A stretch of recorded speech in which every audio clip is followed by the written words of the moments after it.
مولانا حمید الزما خیرانوی صاحب، آل India Muslim مجلس مشاورت۔ السلام علیکم ورحمۃ اللہ وبرکاتہ۔ سب سے پہلے میں آپ حضرات کو جو یہاں اتنی طویل مسافت طے کر کے تامل ناڈو سے یہاں آئے ہیں، اپنے ان تمام بھائیوں کو مبارکباد پیش کرتا ہوں، اور میں یہ سمجھتا ہوں کہ سلچر کمیٹی کے رپورٹ کے آ جانے کے بعد جس طرح ایک اویئرنیس پیدا کرنے کی ضرورت ہے اور جس طرح شدت کے ساتھ ہمیں اپنے مطالبات کو سامنے رکھنے کی ضرورت ہے، اس کے لیے آپ نے یہ بہت بڑا اہم انیشیٹو لیا ہے۔ میں اس کے لیے آپ کو مبارکباد پیش کرتا ہوں۔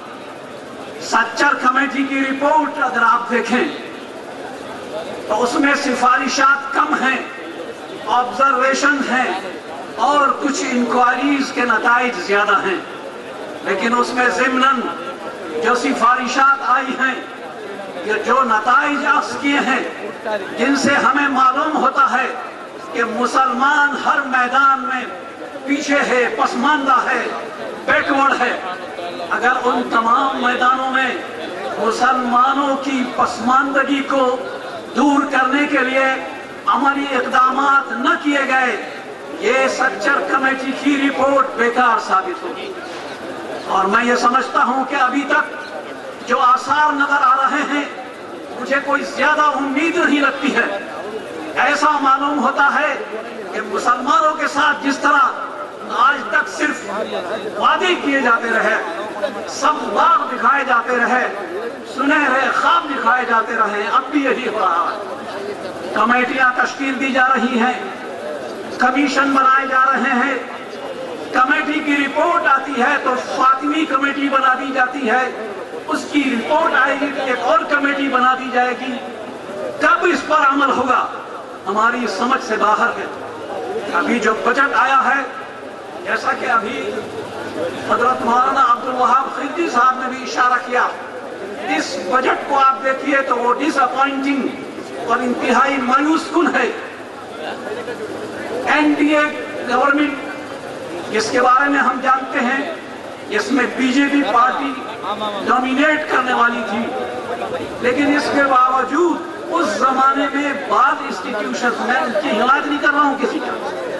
مولانا آزاد ایجوکیشنل فاؤنڈیشن سے ایک کام ہو رہا تھا، آج وہ ٹھپ ہے، بالکل کوئی وہاں سے امداد نہیں مل رہی ہے۔ فائنینشل کارپوریشن کا فنڈ اگرچہ بڑھایا گیا ہے، لیکن اس کے اندر قواعد اور ضوابط اس قدر سخت ہیں کہ ایک عام مسلمان کو اس سے لون حاصل کرنا کوئی آسان کام نہیں ہے۔